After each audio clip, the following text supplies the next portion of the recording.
Mapagpalang araw po sa ating lahat. Ako nga po pala si Angela Jan Agner at welcome po sa aking 365 Daily Devotion ni Pastor Russell Ocampo Seminary Edition. At ngayong araw po ay January 12, 2025 at ang topic po natin ngayong araw ay apologetics and paano maging isang apologist. And ang scripture po natin ngayong araw ay 1 Peter chapter 3 verse 15. Sabi po dito na, "But in your hearts, revere Christ as Lord. Always be prepared to give an answer to everyone who asks you, to give the reason for the hope that you have.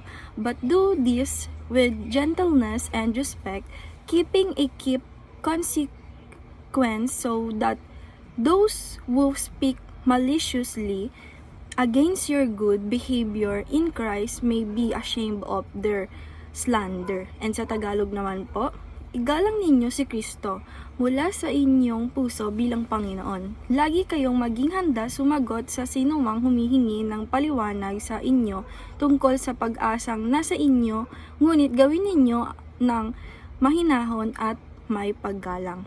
And teaching number 1, apologetic is defense of the faith. Sabi po dito na ang apologetics po, ito po yung parang dinedepends natin sa ibang tao or yung sa mga antichrist, yung ating Panginoong Diyos na siya po ay nagkatawang tao, siya po ay nagligtas sa atin, at siya po talaga ang magbibigay sa atin ng kapayapaan at kaayusan sa buhay natin. Parang dinedepends po natin siya and parang pinagtatanggol po natin ang ating Panginoong Diyos sa iba po. And teaching number 2, Christians are tasked to become apologists. Sabi naman po dito na tayo daw po mga Christian ay tayo po talaga yung naka-assign para mapagtanggol natin. Tayo po ang naka-assign para maging apologist at pagtanggol natin ang ating Panginoong Jesucristo. And teaching number 3, the goal of apologetics is to win people for Christ.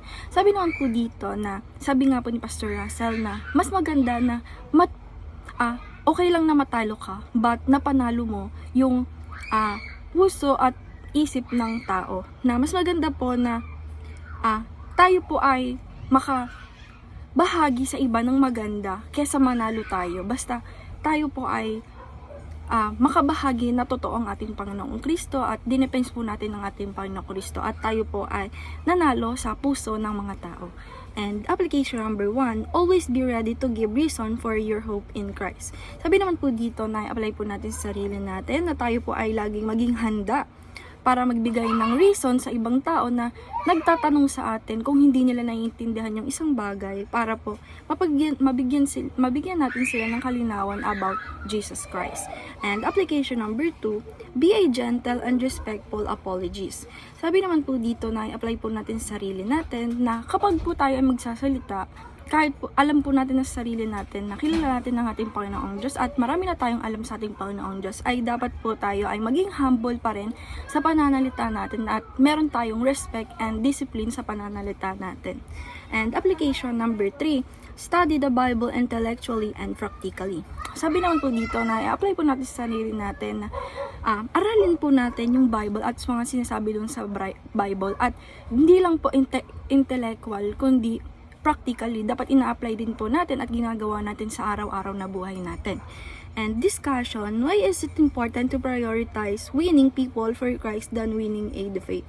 Para po sa akin, para po sa devotion ngayong araw na maganda talaga po at importante na i-prioritize na natin na manalo tayo sa puso ng mga tao kaysa manalo tayo sa kayabangan lang, sa kagustuhan lang ng iba, at dapat manalo tayo na pinaglalaban natin ang pananampalataya at paniniwala natin sa ating Panginoong Jesucristo. And ayun lang po ngayong araw. Maraming salamat. God bless.